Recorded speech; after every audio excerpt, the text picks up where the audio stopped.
Using the Mars rover example, you've seen what the values of QSA are like.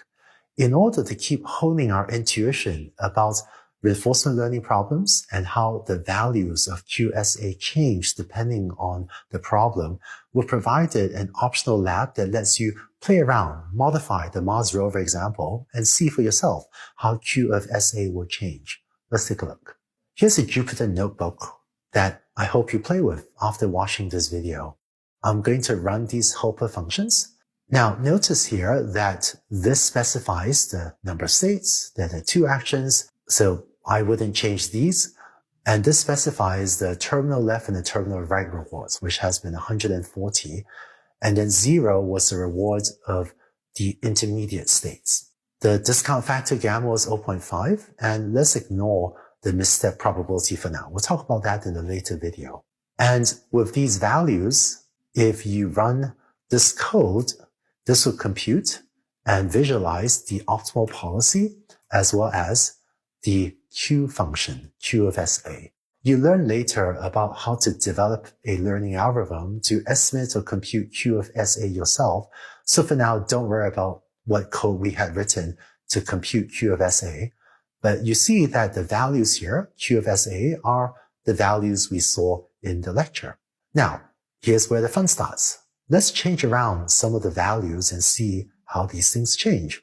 I'm going to update the terminal right reward to a much smaller value, say it's only 10.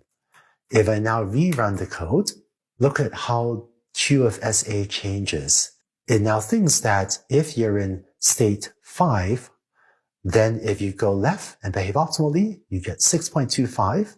Whereas if you go right and behave optimally after that, you get a return of only 5. So now, when the reward at the right is so small, it's only 10, even when you're so close to it, you'd rather go left all the way. And in fact, the optimal policy is now to go left from every single state. Let's make some other changes. I'm going to change the terminal right reward back to 40, but let me change the discount factor to 0.9. With a discount factor that's closer to 1, this makes the Mars rover less impatient. It's willing to take longer to hold out for a higher reward because rewards in the future are not multiplied by 0.5 to some high power. It's multiplied by 0.9 to some high power.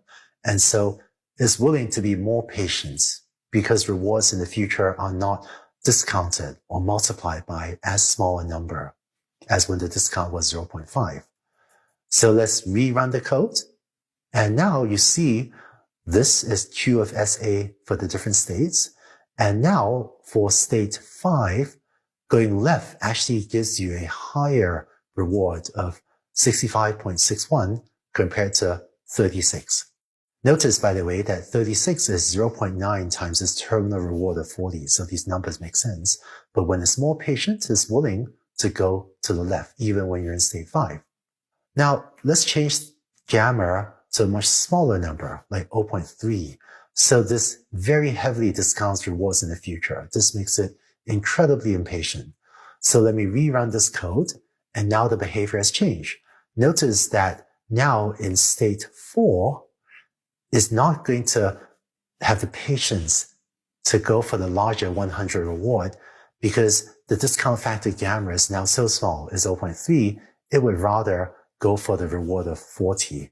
Even though it's a much smaller reward, it's closer, and that's what it would choose to do.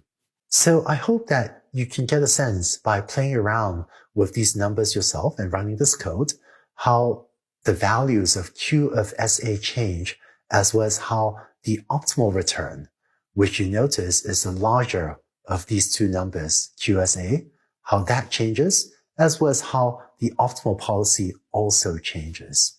So I hope you go and play with the optional lab and change the reward function and change the discount factor gamma and try out different values and see for yourself how the values of Q of SA change, how the optimal return from different states change, and how the optimal policy changes depending on these different values.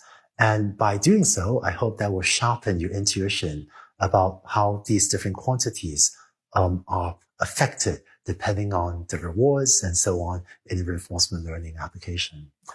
After you play through the lab, we'd then be ready to come back and talk about what's probably the single most important equation in reinforcement learning, which is something called the Bellman equation.